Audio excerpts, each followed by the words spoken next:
got it. He got it.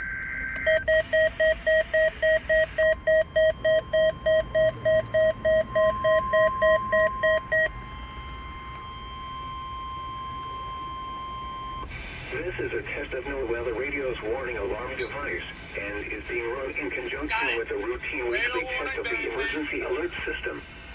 To provide the most consistent warning service possible, these alerts will only be activated for selected warnings affecting the following counties: Butte, Glenn, Western Plumas, Shasta, Tehama, and Eastern Trinity. To repeat, this has been a test of NOAA radio's warning device. This is only a test. We now return to our normal programming.